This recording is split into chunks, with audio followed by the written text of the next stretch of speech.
Assalamualaikum warahmatullahi wabarakatuh. Saya Talita Keisha Almira dengan NIM 0603524069. Hari ini saya mempresentasikan tentang A-Nashih Ulwan. Abdullah Nashih Ulwan adalah seorang tokoh muslim. Ia dilahirkan di kota Halab, Suriah pada tahun 1928 di daerah Qodi Askar. Beliau mempunyai nama lengkap Al-Ustadz Syekh Abdullah Nashih Ulwan. Abdullah Nashih Ulwan putra Syekh Ulwan yang pada umur 15, beliau sudah bisa menghafal Al-Quran dan menguasai ilmu bahasa Arab dengan baik. Beliau sangat cemerlang dalam pelajarannya dan selalu menjadi tumpuan rujukan teman-temannya di madrasah. Beliau adalah orang pertama yang memperkenalkan mata pelajaran Tarbiyah Islamiyah sebagai pelajaran dasar di sekolah. Sebagai seorang ulama dan cendekiawan muslim, beliau telah banyak menulis buku, termasuk penulis yang produktif untuk masalah-masalah dakwah, syariah, dan bidang tarbiyah. Sebagai spesialisasinya, ia dikenal sebagai seorang penulis yang selalu memperbanyak fakta-fakta Islami, baik yang terdapat di Al-Quran, As-Sunnah, dan atsar-atsar para salaf yang saleh, terutama dalam bukunya yang berjudul Tarbiyatul Aulad fil Islam. Hal ini sesuai dengan pendapat Syekh Wahbi Sulaiman Al-Rawaji Al-Albani yang berkata bahwa dia adalah seorang beriman yang pandai dan hidup. Abdullah Nashih Ulwan telah menulis beberapa karya ilmiah yang dapat dikaji dan dipelajari oleh para generasi muda dan umat Islam secara luas. Agar dapat mendidik jiwa peserta didik, diperlukan pemahaman tentang ilmu jiwa pendidikan. Ilmu jiwa pendidikan ini merupakan penyelesaian praktis terhadap persoalan-persoalan yang timbul dalam lapangan pendidikan. Artinya bahwa persoalan dalam ilmu jiwa pendidikan biasanya diambil dari lapangan pendidikan itu sendiri. Kemudian Assalamualaikum warahmatullahi wabarakatuh. Perkenalkan, nama saya Trimita Mumtaz Zainullah dengan NIM 0603524071. Kali ini saya akan menjelaskan tentang Utsman Najati. Muhammad Utsman Najati adalah salah satu pemikir di masa kontemporer yang berasal dari daratan Timur Tengah. Konsentrasi ilmu yang difokuskan Najati dalam pemikirannya yaitu ilmu psikologi. Utsman Najati salah satu tokoh yang berupaya mengembangkan psikologi melalui perspektif Islam. Proses pemikiran Utsman Najati dimulai ketika sedang mempersiapkan disertai untuk program magister dengan judul Pengetahuan Empiris menurut Ibnu Sina pada periode 1939 sampai 1942. Semenjak itu, Najati memfokuskan tentang konsep-konsep kejiwaan yang berlandaskan dengan Al-Quran dan Sunnah, kemudian membandingkan dengan konsep kejiwaan modern. Selanjutnya, dalam perjalanan karirnya di bidang pendidikan, Najati adalah dosen di Universitas Arab Saudi dan dosen tamu di beberapa perguruan tinggi di Kuwait dan Mesir. Selain mengajar, Muhammad Utsman Najati juga aktif menulis buku dan memberikan ceramah di sekolah tinggi keguruan Kairo dan di Madrasah Sanawiyah Suwaih di Kuwait. Ringkasan ceramah tersebut dipubliskan oleh Universitas Kuwait tahun akademis 1967 sampai 1968 dalam buku Universitas dan Masyarakat.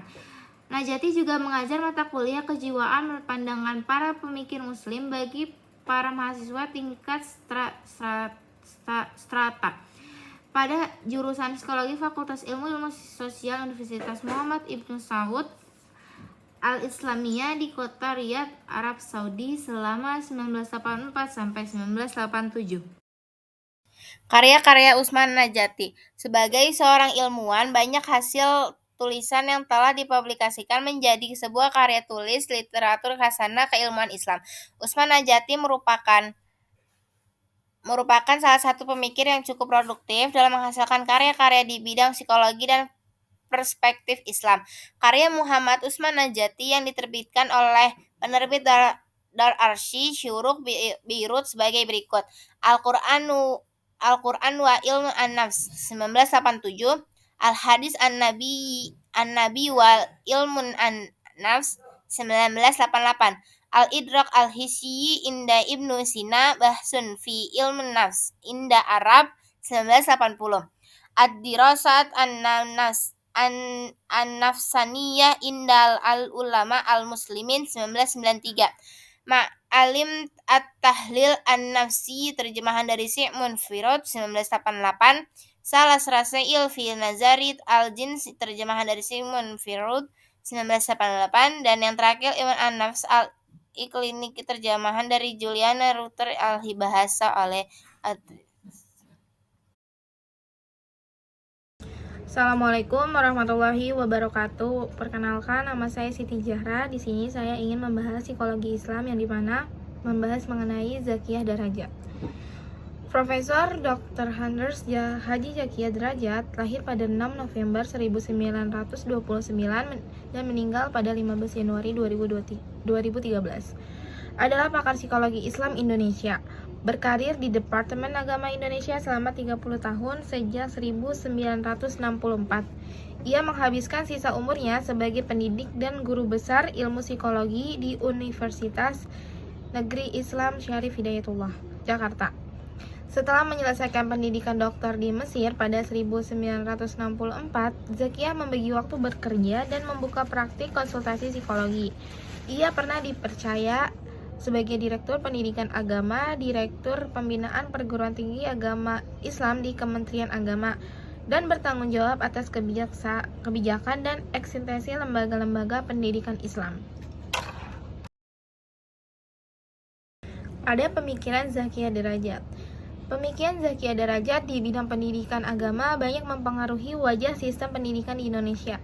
Ia membidani lahirnya kebijakan pembaruan madrasah dalam surat keputusan bersama atau 3 menteri, Menteri Agama, Mendikbud, dan juga Mendagri.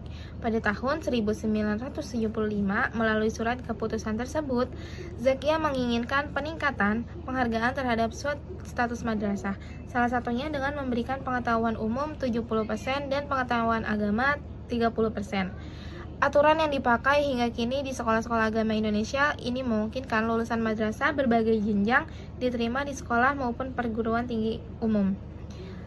Dan Zakiyah merupakan satu-satunya perempuan di Dewan Pertimbangan Agung periode 1983 hingga 1988 dan pernah menjadi anggota MPR periode 1992 dan 1997. Lalu ada karya-karya Zakiyah. Di antara karya-karya yang pernah ia tulis adalah Ilmu Jiwa Agama, Pendidikan Agama dalam Pembinaan Mental, Problema Remaja di Indonesia, dan Perawatan Jiwa untuk Anak-anak, Membina Nilai-nilai Moral di Indonesia, Peranan Agama dalam Kesehatan, 123 Mental, dan Ilmu Pendidikan Islam. Assalamualaikum warahmatullahi wabarakatuh. Perkenalkan, nama saya Syakila Zuhasana dengan NIM 0603524067. Saya akan membacakan mengenai Syed Muhammad Laqib Al-Atas yang lahir pada 5 September 1931 di Bogor, Indonesia. Merupakan seorang pemikir, filsuf, dan sarjana terkemuka yang dikenal karena kontribusinya dalam pemikiran Islam dan pendidikan. Sebagai seorang keturunan Arab Melayu, ia menghabiskan masa mudanya di lingkungan yang kaya akan tradisi intelektual dan spiritual. Laqib menyelesaikan pendidikan awalnya di Indonesia sebelum melanjutkan studi ke Universitas Malaya di Kuala Lumpur, Malaysia, di mana ia memperoleh gelar dalam bidang sejarah dan filsafat.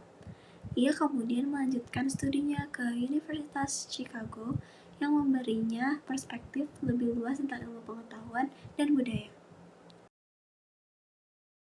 Salah satu kontribusi utama Al-Atas adalah dalam bidang epistemologi, di mana ia berargumen bahwa pengetahuan harus diintegrasikan dengan nilai-nilai etika dan spiritual. Ia mengkritik pandangan yang memisahkan antara pengetahuan dan moralitas, serta menekankan perlunya pembangunan sistem pendidikan yang tidak hanya fokus pada akumulasi pengetahuan, tetapi juga pada pengembangan karakter dan nilai-nilai. Melalui konsep adab, Laqib menekankan pentingnya akhlak dan etika dalam setiap aspek kehidupan, termasuk dalam pendidikan dan sains. Laqib juga aktif dalam pendirian institusi pendidikan yang menerapkan prinsip-prinsip ini, termasuk Universitas Islam Antarbangsa Malaysia, di mana ia pernah menjabat sebagai rektor. Melalui lembaga-lembaga ini, ia berusaha untuk mengembangkan pemikiran Islam yang relevan dan aplikatif yang dapat menjawab tantangan dunia modern.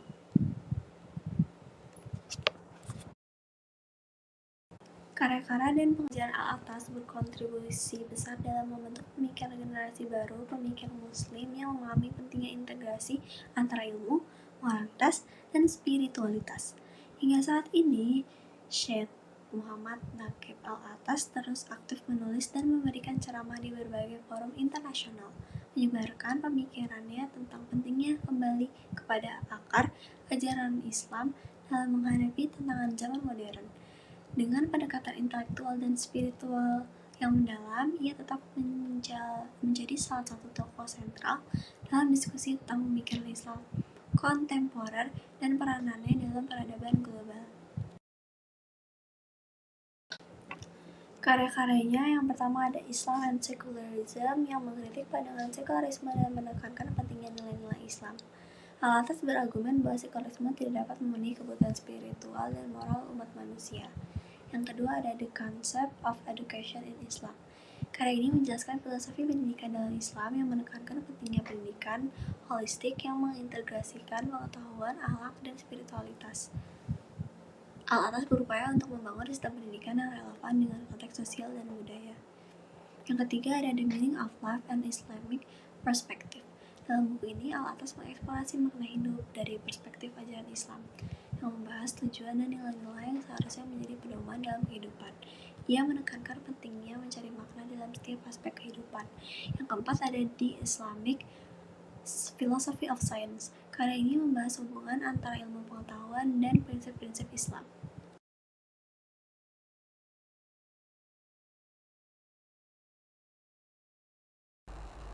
Hana Debastaman adalah seorang psikolog Indonesia yang memiliki pengalaman dan spesialisasi dalam bidang psikologi klinis dan pengembangan sumber daya manusia.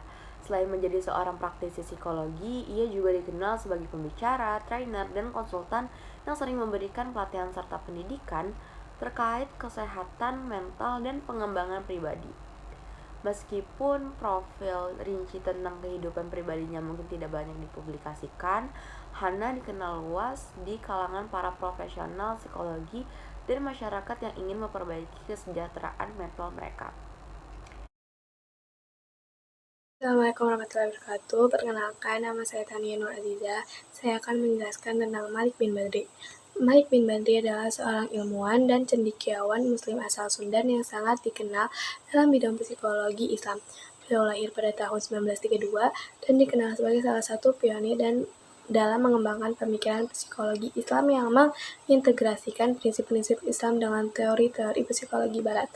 Dalam hidupnya, Malik bin Badri menempuh pendidikan tinggi di beberapa universitas ternama dan kemudian mengabdikan dirinya untuk mempelajari dan mengajarkan psikologi dan perspektif Islam. Salah satu kontribusinya yang paling signifikan adalah menyusun dan memperkenalkan konsep psikologi Islam yang menekankan pentingnya aspek spiritual dalam memahami perilaku manusia.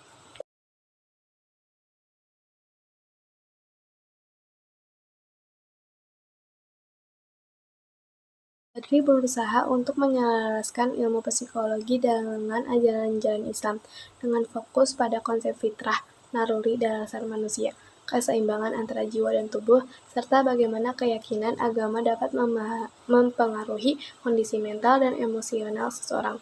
Ia juga memperkenalkan pendekatan psikoterapi yang lebih sesuai dengan nilai-nilai dan etika Islam. Setelah berkontribusi dalam bidang akademik, Malik bin Badri juga menulis beberapa buku dan artikel yang memaparkan pandangan-pandangan dan konsep-konsep psikologi Islam. Pemikirannya memberikan perspektif alternatif bagi para praktisi psikologi dan akademis yang tertarik untuk menggabungkan ilmu pengetahuan modern dengan ajaran-ajaran Islam. Kontribusi Malik Badri.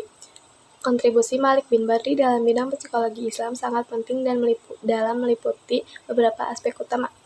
Yang pertama, pengembangan psikologi Islam. Malik Badri adalah salah satu tokoh yang memperkenalkan dan mengembangkan konsep psikologi Islam, yang berusaha mengintegrasikan prinsip-prinsip ajaran Islam dengan teori-teori psikologi Barat. Ia menekankan pentingnya dimensi spiritual dan agama dalam memahami perilaku manusia. Yang kedua, fitrah dan keseimbangan jiwa. Ia memperkenalkan konsep fitrah, naluri dasar manusia, yang menjadi landasan utama dalam psikologi Islam. Menurutnya, untuk mencapai kesejahteraan mental, seseorang perlu memahami keseimbangan antara tubuh, jiwa, dan spiritualitas. 3. Psikoterapi Islam. Malik bin Badri mengusulkan pendekatan psikoterapi yang berbasis pada nilai-nilai moral dan etika Islam. Ia memberikan alternatif bagi terapi psikologis yang lebih mengutamakan hubungan manusia dengan Tuhan dan prinsip-prinsip agama dalam proses penyembuhan.